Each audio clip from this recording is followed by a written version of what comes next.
Good morning. Good morning, folks. GM. It's GM.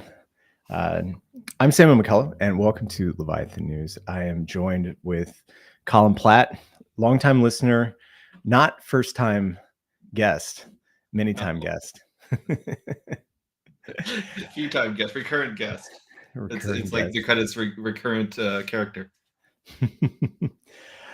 But we are here today because, well, it's not because the markets are crashing, because they've been a little volatile over this past month. We are here to talk about the Liquity Codebase opening up and just being this massive document that I was perusing through before we started this podcast and live stream. But before we get there and talk about Liquidity, let's talk about our sponsor, which is YieldNest. You can go and use the best LSD out there. Well, it's not an LSD, it's a LRT. And YieldNest is the best place to find LRT yields, get some points, and they are friends of the show. You can go and deposit your ETH into the YN product, which is a native liquid restaking product, or you can go and add one of your LSDs to YN LSD. And so you can use the link that we provided in the show notes below to go and check that out. All right.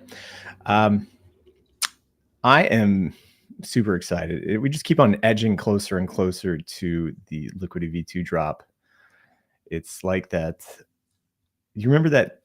Was it SNL that had the skit with the DJ where it's just like drop after drop? He's like almost the drop and then it goes down.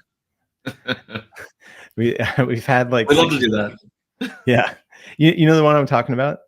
Yeah.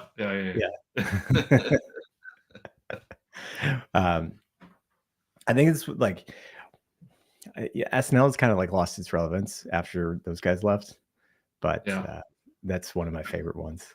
They have it had its ups and downs, right, over time, but they still have good moments. What was the last like SNL skit that you remember? I think the problem is like lately they all became political. Yeah, that's true.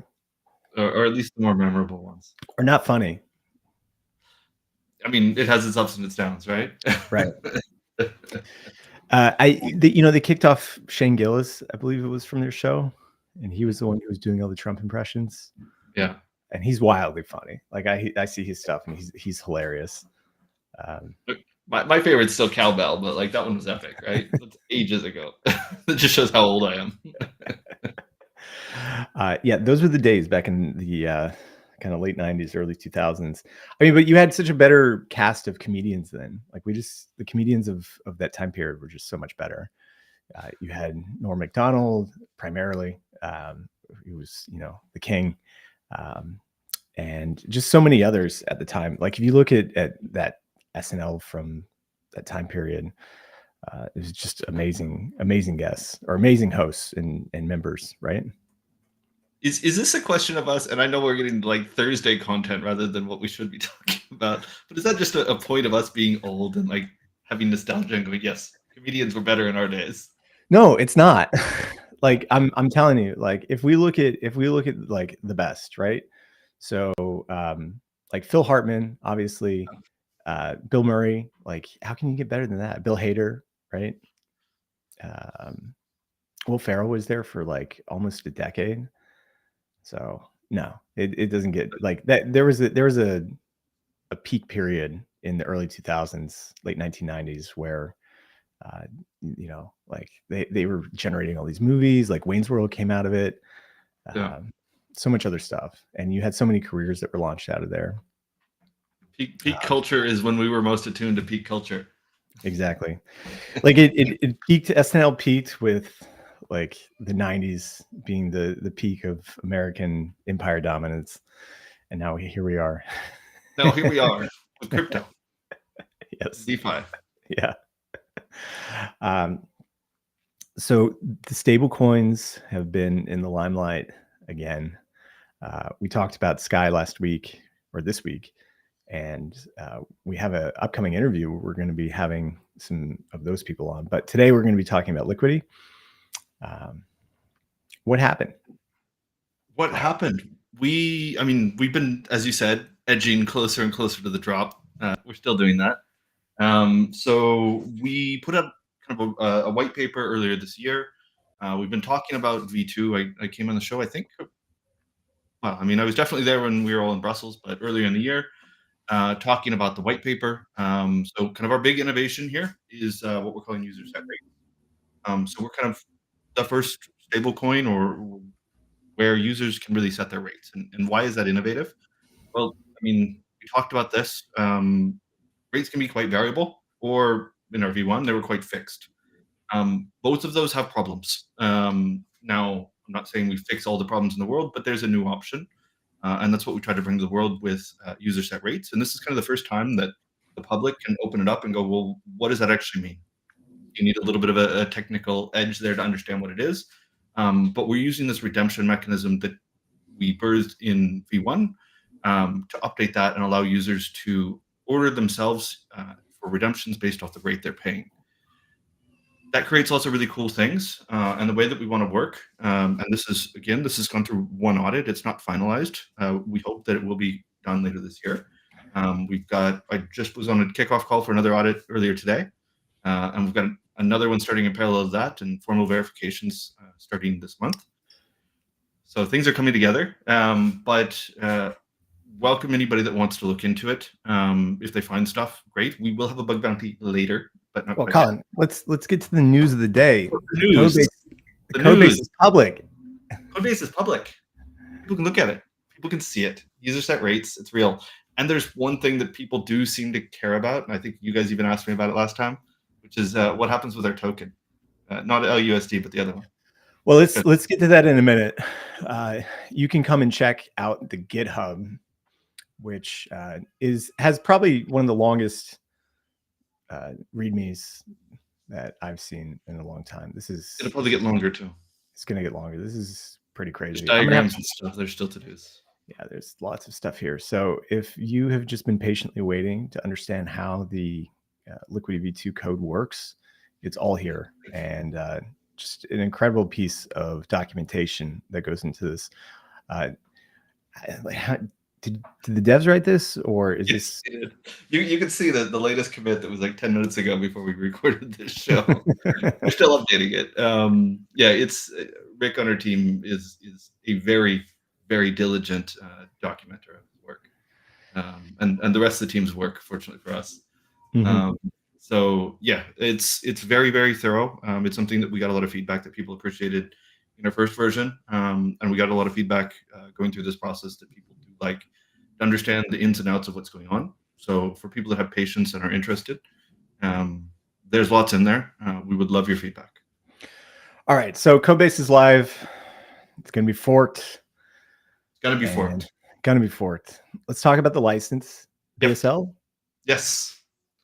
Similar to Uniswap V4, same or V3. Morpho, I believe, used as well. Our Beatrum's client uses BSL. It's been around for a little while. MariaDB came up with it.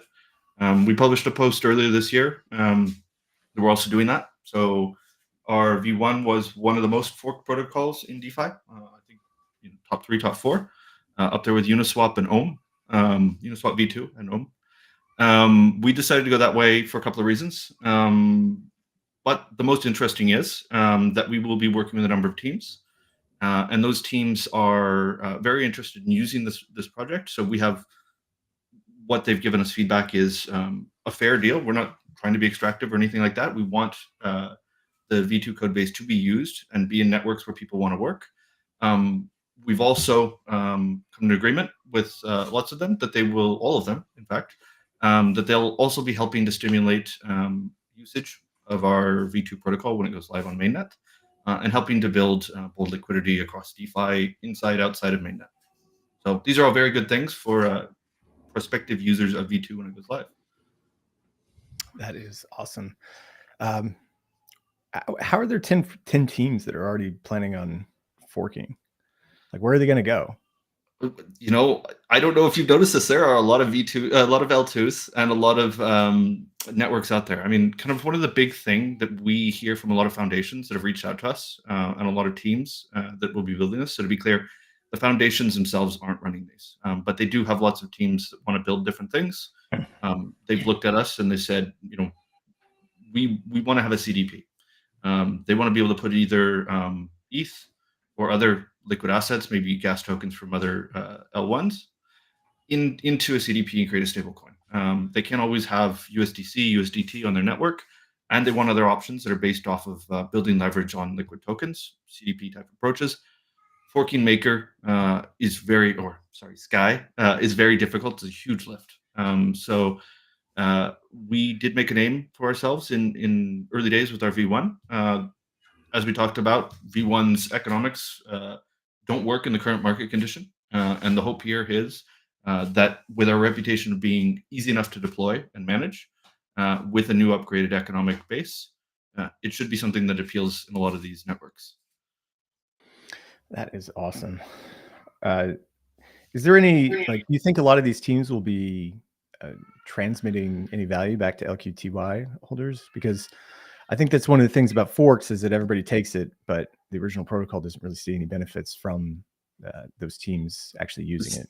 This tweet you're showing on the screen here is kind of our statement there is, yes, they will be communicating value back to the core of the Liquidity ecosystem, as well as helping to build bold liquidity. That is awesome. Because I think the only Uniswap has become so just forked and competitive. Uniswap didn't see a dime of that. Curve, I think, saw a couple of forks that saw some benefit from actually holding CRV. None of those Curve forks actually survived, unfortunately. But maybe because Liquidity is what it is, it's the one of the best CDP issuing stablecoins out there. Maybe we'll see some big forks on some of these other EVM chains. I'm very much looking forward to when we can announce them, because there's some very, very promising ones. It's truly impressive, some of the people that we're going to work with. So Solano, there's an EVM or something on Solana. We're not deploying it in Rust, if that's a question. Okay.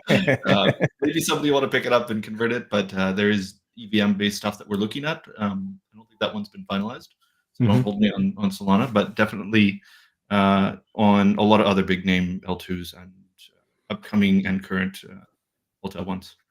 All right, well, let's talk about LQTY, because it is set to see an upgrade in V2. What is this new voting power and reward structure? Yeah, so I think I mentioned it earlier. Borrowing revenues come in from people borrowing bold. Most of that goes into the stability pool, very much like what we have in V1. The point of the stability pool is, as the name implies, it keeps the protocol stable. When there's liquidations that happen, it happens there. Now, 25% roughly of that number. I say roughly because that's what we put in as a constant. But it could change between now and deployment based on some last-minute findings from audits or tests. But let's stick with that number. 25% will get paid out into a governance module. That governance module, every single interaction with this, so nearly continuously, receives new bolt, this interest that's paid by borrowers. Now, on a weekly basis, we do something that looks like what Curve does or what Velodrome does, and we direct that out to different addresses through what we call initiatives. So these initiatives can be anything. They just need an address. So it could be direct payment into something like a LP farm on Uniswap, or into Curve, or it could be something to build new dexes that aren't even launched today, Liquidity. It's very, very flexible, and it's directed by LQTY. So when I say it's directed, they put their LQTY in, they stake, we restake, to steal a nice term, back into V1. So any revenues that you accrue there, you don't lose by participating here. And you get a nice early bonus that is your voting power increases over time. Earlier you're in, the more voting power you'll have per LQTY you stake in there, and the more relative you say that you'll have in this. So each week we tally it up, we do a snapshot, and we move money based off of how those users vote. Initially, that's probably going to be mostly around liquidity, but there could be other things that stimulate liquidity for bold directly or indirectly. But you don't have to choose between one or the other, right? You don't have to choose between V1 and V2. By doing V2, you also get V1. Oh, okay. No, I'm talking about you don't have to choose between voting or getting rewards, right? Voting is directing the money that comes out. There's another thing, which is you'll see in a couple of days when we release a second set of code, which is highlighted green here, is we are also building in a bribing type mechanism. So these addresses can bribe back to LQTY voters and say, hey, can you direct some of this bold reward back to me? The idea here is we hope very quickly to hook that up with fees inside of these LPs. So not initially when we're trying to kind of maximize the liquidity on bold versus other stablecoins or against ETH. But over time, as that starts to flatten out and become more stable, by hooking it up to kind of revert some of these swap fees, it very quickly kind of creates a price floor for these votes because LQTY voters quickly see, okay, I can make money by putting in here, and the hope and the aim here is to align the highest volume venues, which are producing the most fees, should be able to kind of self-bribe themselves. So really excited about that. Think it's very cool. Kind of because I'm into these UX things, we've also designed it in a way where you don't really need to be super active as a voter. You can put it in and you say, I know what I want to do. I don't want to change it every week. I just set it, and until I come back and decide to change it, I don't have to do anything. I don't have to reconfirm or do anything like that. So it's something that even for smaller LQTY holders that want to participate and have a say, very, very friendly, should be relatively gas light. We've done a whole lot of optimization around gas on that. So very excited about that when it comes out. Right. Well, Colin, did we miss anything? We have this new logo, but I mean, we're still, as you can see, switching it all over. I know Millie was very interested, loves the name of the token bold. So confirming we are keeping that, going the other direction of Sky, which you said they're coming to talk. People love to talk about it or they don't, whatever. So I am super excited about this. It is going to be great to see the launch. Is this a Q4 thing? This is a Q4 thing, yeah. So I don't know if I've said it before, but the plan is November. Right. So, as you can imagine, after US elections, not before. So that's the plan. So barring any kind of major setbacks in audits, as I said, first audit's done. We found some small things, nothing major. We were very happy to find them. So that's good that we found them. We should know in the next few weeks about the second, third, fourth audits to go through. But we're very excited with what we're finding. We're very, very diligent. And we do care a lot about the code quality, which is also very helpful when we're discussing forks, because so far, knock on wood, we've been very lucky that we do have a very high security standard, and that has proven to be resilient with V1. We hope to be able to deliver at that same level of quality and have a similar security outcome. That is very important for us. And that has been recognized by the industry. So we want to keep up with that. And that's been a very strong selling point for us. All right. Time to get the people what they want. I don't only talk about my own stablecoins. I want to get to your thread, yep. Which was spicy. It was spicy. It was spicy. Really, really spicy. So according to you, you discovered some wild stuff happening on Canto, where Canto's down 95% from all-time highs, and they have this stable coin called Note, and you found some just like this wild situation that's happening right now.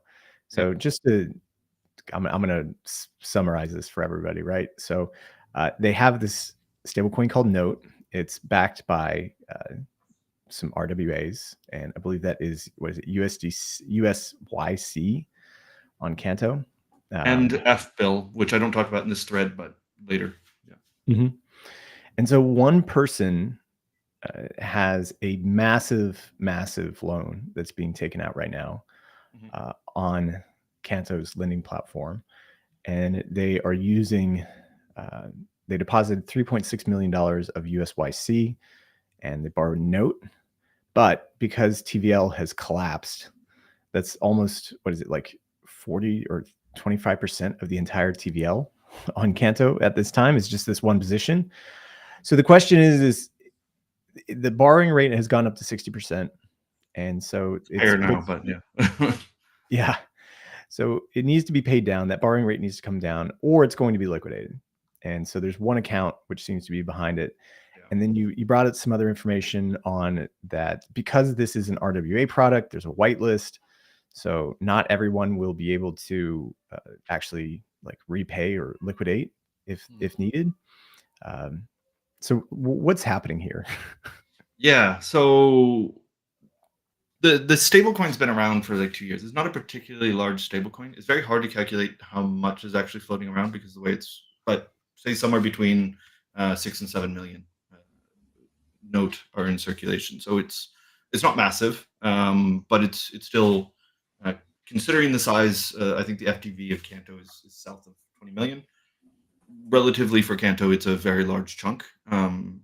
So essentially, a lot of choices were made over the time, and I'm no secret about it. I'm not a huge fan of RWAs. I understand why people are interested in them. I think that stable coins that are backed by dollars are interesting. Clearly, the market has shown a very high demand for things like Tether and USDC. Obviously, the protocol I work with takes a very different view on it, and I think philosophically, my alignment is more there.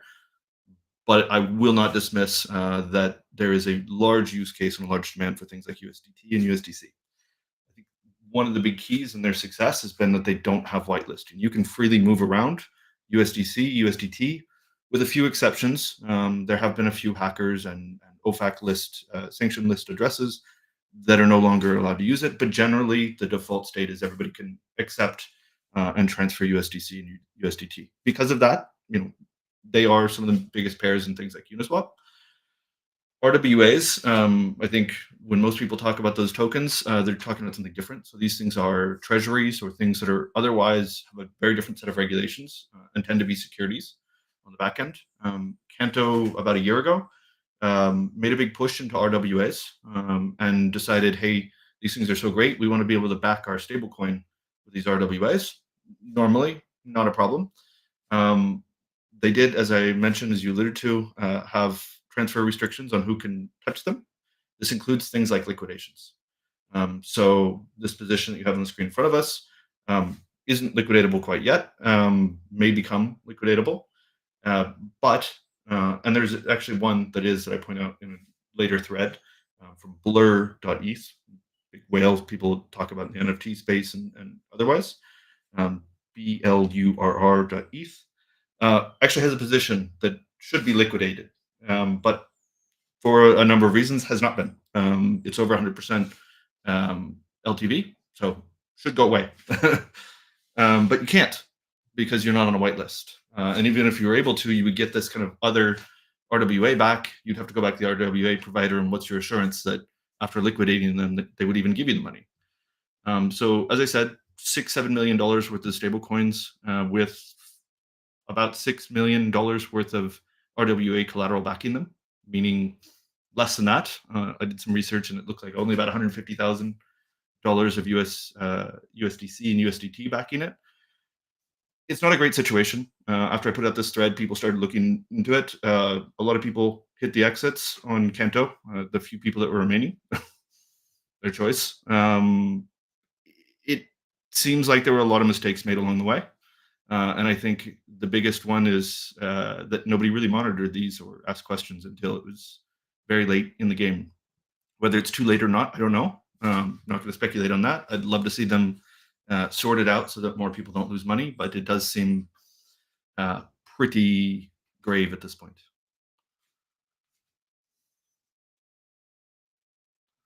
And mute, I think.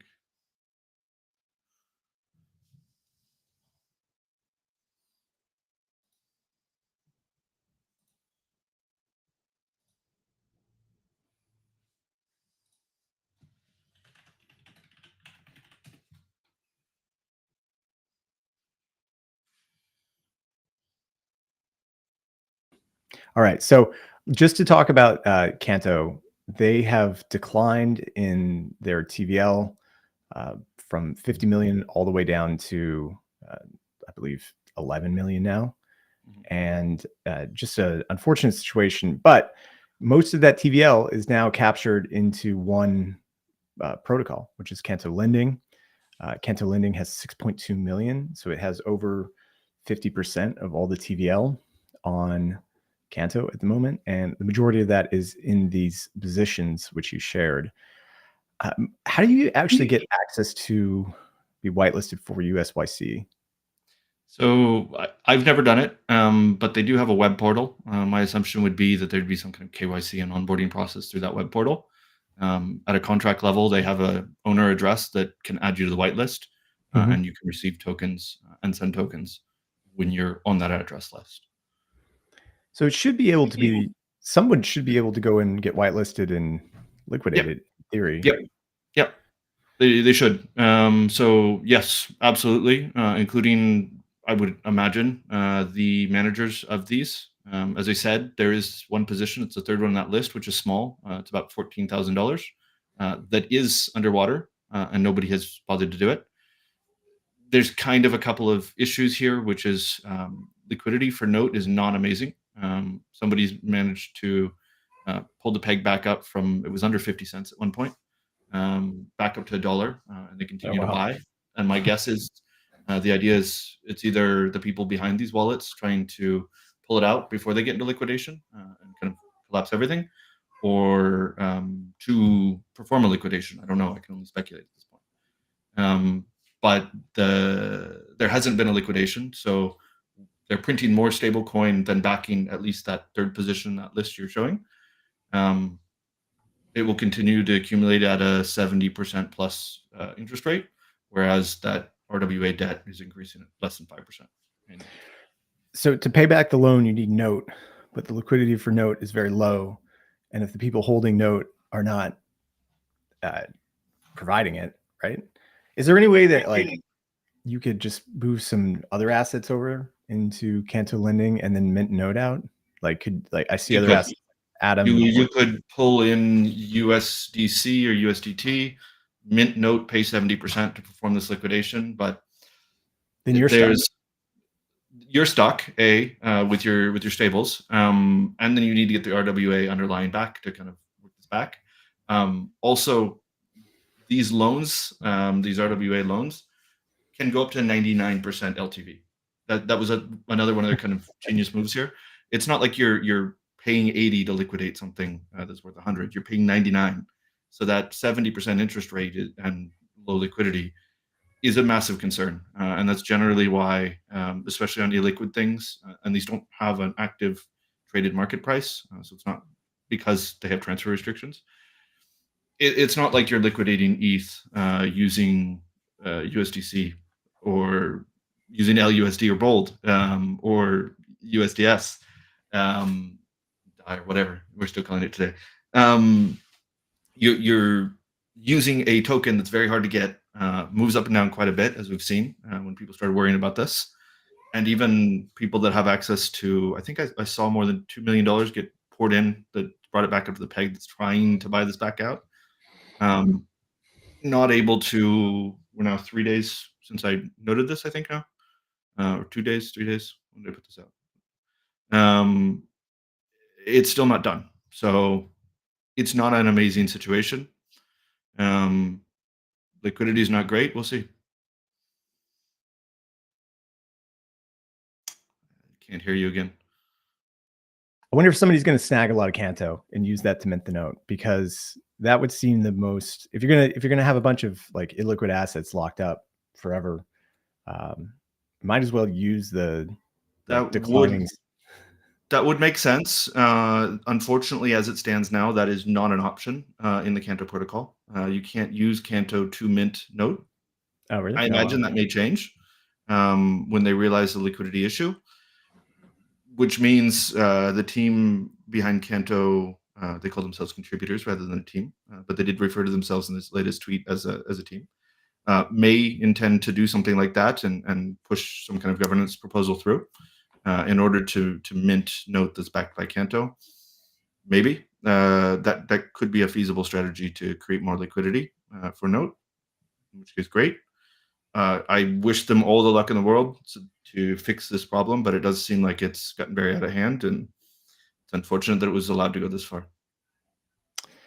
Yeah, so Canto is now almost out of the top 100 when it comes to L1s and L2s. Down here with Icon. Is this by TVL? Yeah, this is changed by TVL. Yeah.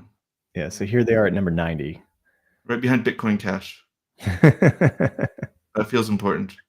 And Waves. Wow. Waves had a DPEG as well. Yeah, Waves did have a DPEG. What happened to Secret as well, too? That's interesting.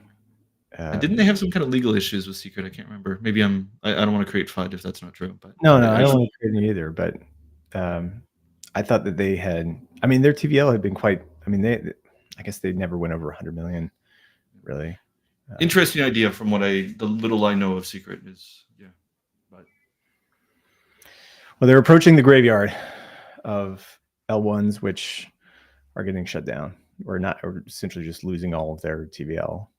Like, if you're an L1 with less than 20 million, or even 50 million, or even 100 million, it's not going to be great. Somebody sent a message. SGX is broken, so rest in peace, Secret. That is true. Yes, I had forgotten that they did have some kind of link with that. So yeah, that's right. Their whole thing was based on the architecture of those SGX chips. Yeah, and I saw that the other day that they were vulnerable. Hadn't looked into it too much, but did see that tweet. Yeah, it's not a great situation for them, no. Either one, Canto or I guess Secret in that case, for different reasons. Yeah, it's just surprising. I guess it's not that surprising. Like, most of the TVL aggregates into the top 10 networks, right? Like, yeah, outside of ETH and Tron and Solana and BSC, which are L1s, like Arbitrum Base, Polygon, I guess you want to call it, Avalanche, Blast, Scroll, Hyperliquid. And then after that, it really drops off. You have some 500 million. Wow, there's $500 million worth of TVL in Bitcoin. I didn't know that. Could be a lot of things. Yeah, I mean, technically Tether on Bitcoin. I think they call it. We refer to that on Bitcoin. I don't know if it's represented here, but it's master chain or whatever the original Tether release was. Well, taking a look at the networks that have seen a lot of inflows, Sui, Stacks, Aptos might be worth looking at. Sui's gotten 75% increase in their TVL in the last month. Stacks 41%, Aptos 36%, and then just Base chugging along. I guess love them. Yeah, love them. This brings us back to the question of how do you redeem the last lending or the last positions when you have these over collateralized stablecoins. Yeah. And for a protocol like Liquidity, it's fine because you can just force redemptions. We do have a thing where there is a minimum last trove that has to stand in this whole thing. Oh, so really? It can't go completely to zero, but it gets pulled down to something like 5,000 gold, a very small amount. Just so everybody could be liquidated. It's by design in here to make sure that there aren't kind of any weird numbers. I don't understand the security implications of it, but it was something that was thoroughly tested. We said, yeah, at some point, if the protocol lives with 5,000, 2,000 LUSD, when we first did it, that's kind of the price of admission. And I think with the first one, we seeded that. So I imagine we'll do something similar to kind of make sure that our money is the last one that would be stuck in there. Yeah, I'm guessing that it's probably the Canto situation. They're probably insiders that are not able to buy the note back to pay down their loans. And I see DeFi advisors telling us we should chat about Canto tomorrow, but I know you want to chat. No, but if it was me, so the market cap for Canto was 20 million fully diluted with an $11 million market cap. So in theory, you should be able to acquire enough Canto for governance that you could forcibly change the lending protocol. Maybe you could mint 6 million note and use that to then take that collateral. That might be a better option if you're not. I wouldn't be surprised if something like that happened. Whether it can be done without technical upgrades, I've not looked into, so I couldn't tell you if that's can be done off the shelf. But DeFi advisors can. Yeah, but even if you acquire enough Canto, you could then force a hard fork. Yep. Yeah. I mean, these are blockchains, right? Especially small ones. If you have enough voting power, you can do whatever you want with them. But whether it's ready to go solution, I don't know. Well, I mean, but there's $6 million worth of stablecoins there. It's got to be some sort of like RFV play going on. Yeah. I mean, clearly you can look transaction histories. There are a couple of entities that are trying to acquire Node. I think I mentioned earlier about $2 million or so of USDC has been brought into the system to prop up the price and buy a bunch of it, presumably to either liquidate or repay those loans. Again, I can only speculate which of those two options it'd be. Yeah. It seems like wind down one way or another is ultimately where this is going.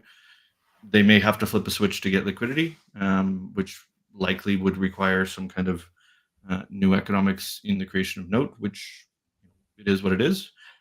I do question if there is a point in saving it beyond a certain threshold.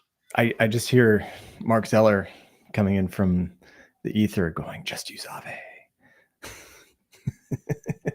But I mean, these are like risks that you have to look at when you're using lending platforms, is that you want that lending platform to remain indefinitely, and you don't want to have to worry about, like being the last one out, because that is a thing, especially when you're minting a stablecoin here. And if you're doing it on some random L1 that has declining TVL and may not be here in 5 years, that's a serious risk. And it's kind of a last man to the exit, which is what we're seeing now. And if they just minted stablecoins on ETH and then swapped to USDC or done something else, then they wouldn't be in this situation now. I mean, I think what this really highlights as well. DeFi advisors here. He really wants to talk about Canto. He's hitting me up, asking all kinds of questions about it. I'm too excited to see Colin on. You missed me. Yeah, apologies. Next time. He's been asking for all kinds of vacation. I overslept. I was so excited. I overslept. How's the vacation on the boat, man? How was the boat? It was good. I like how I make it sound like it's this massive yacht, like I worked for FTX or something. No, that is not the case. But it was nice. Sorry, I was saying. I mean, to me, what it kind of highlights in this Canto situation is, decentralization is important if you want things to work correctly. Immutability is a big part of making that work correctly, which is flying the liquidity flag here.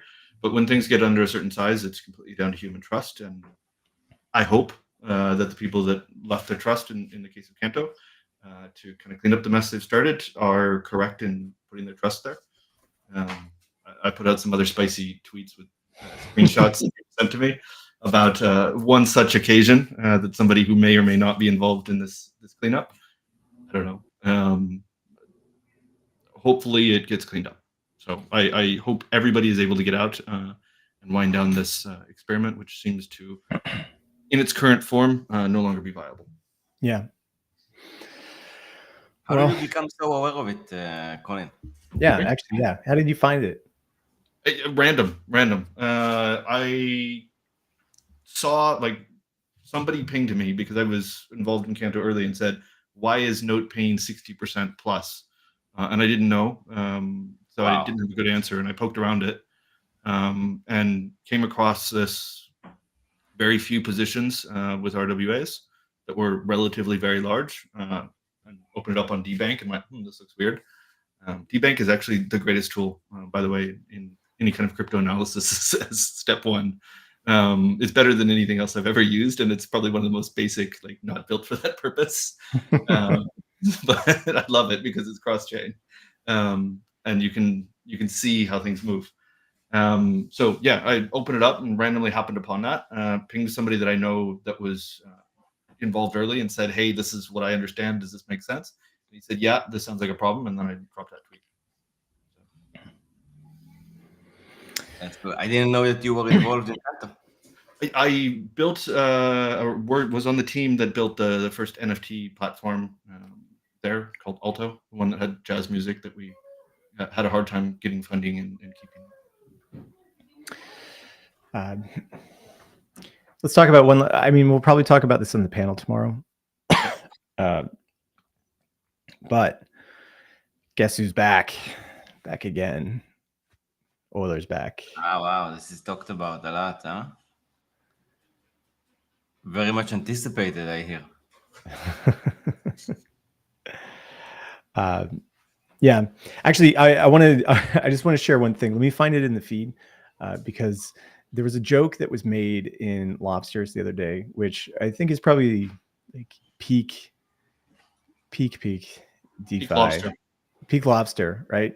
Quite possibly the funniest joke that I have heard in all of crypto in the past several years. This was made by where was this? I'm looking in the comments. Oh, here we go. So it was Pablo from Kidao who left this amazing comment. Let me just pull this up on an overlay and let's see how big this is. Okay, here we go. So Morpho, Euler, and Ave walked into a bar. The bartender says, "What'll it be?" Morpho says, I'll have whatever they're having, but optimize. Euler orders, "Give me your most complex cocktail with extra decimals." If anybody's wondering about the extra decimals part, that's what led to their V1 hack and losing quite a bit of money. And Ave sighs and says, "Just a glass of liquidity for me.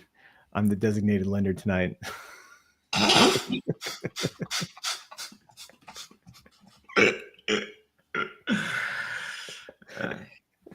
I like that we can see in the screenshot that you like this. Yes, I did. You can't even deny that. All right, well, let's wrap it up there. Colin, thanks for being here. Thank you for having me. And I guess hopefully, if all goes according to plan, I should be back tomorrow as well. Amen. So And we can chat you're about gonna everything repeat you a lot want. of that Canto and bold stuff tomorrow, man, because I didn't expect to not to. Make sure you get Amplis on there because a fun, not widely known fact is Amplis has inspired the first NFT on Canto called Amplis Schools. Well, no way. Get him on the show.